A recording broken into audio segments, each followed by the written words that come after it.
A new Senate bill holds states accountable to pay back costs for deploying military resources when those states refuse to enforce federal immigration law. It's called the State Accountability for Federal Deployment Costs Act and is in direct response to the violent ICE raids in California. Joining us now to discuss is the bill's co-sponsor, Senator Marsha Blackburn. Good morning to you, Senator. Great to see you. Good morning. Good to see you. The deployment of the National Guard costs about $130 million in California. Tell us more about why this bill is so important. Yes, indeed. What we realized after those LA riots and the National Guard had to be called in, and you had to have the military there to protect the people and to protect federal property and to restore law and order. And I had someone say, who pays for this? And we realized that DOD was not being reimbursed when they had to call out the Guard or the military to restore the public peace. So you've got taxpayers from every state in the country that are footing that bill, and DOD is having to take money away from projects that are a part of our national military mission in order to fund that work. So this requires those states and cities to reimburse the federal government when troops are deployed. Tell us specifically what the bill says and requires of states that do not enforce immigration laws. That's right. That is right. If they're the sanctuary cities and they're not enforcing these immigration laws, if they're not abiding by the rule of law, then they're going to have to pay this money back.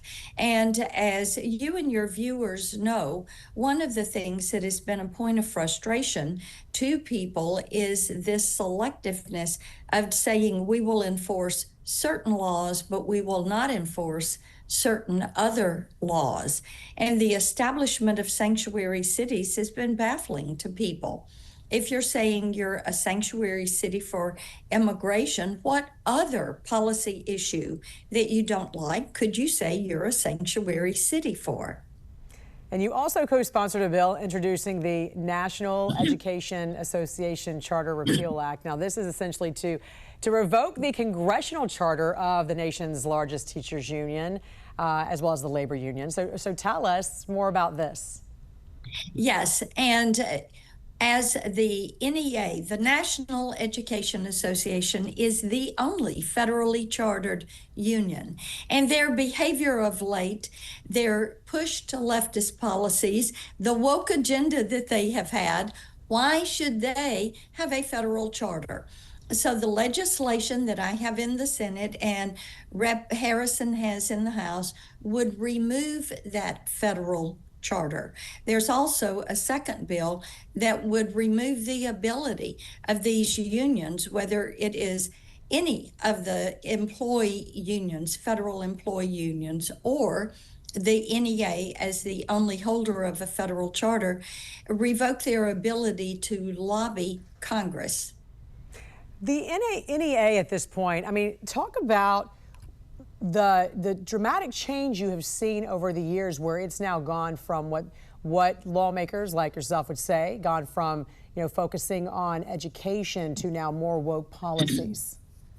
Yeah, what they focused on years ago was the student and the classroom teacher.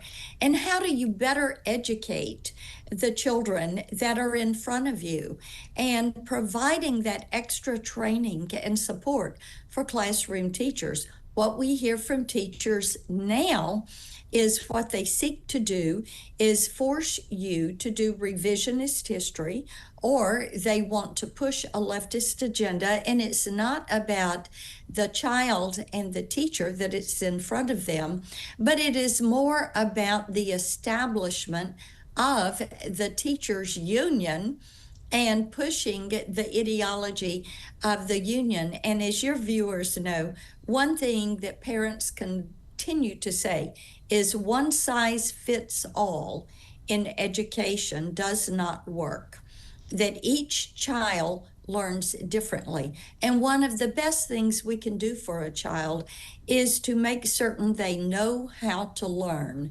because once they leave that K-12 experience, they're going to be a lifelong learner. There are going to be new job skills. There are going to be new life skills, and you want to make certain they're prepared. Yeah, we're ready for the next generation, trying to prepare them at least. All right, Senator Marsha Blackburn from the great state of Tennessee, thank you for joining us. Delighted to join you. Thank you.